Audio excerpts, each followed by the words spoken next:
ఒక అడవిలో కిరాతకమైన గ్రద్దుండేది. చిన్న చిన్న పక్షుల పిల్లల్ని హింసించి చంపుకుని తినేది. రోజూ ఒకేలా తింటుంటే తిండి మీద విరక్తొస్తుంది. కొత్తగా ఎలా తినాలబ్బా?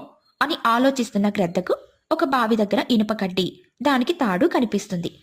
ఒక ఐడియా తడుతుంది. అరే, ఈ ఇనుప కడ్డీని తాడుతో కట్టి అప్పుడు నేను తింటాను.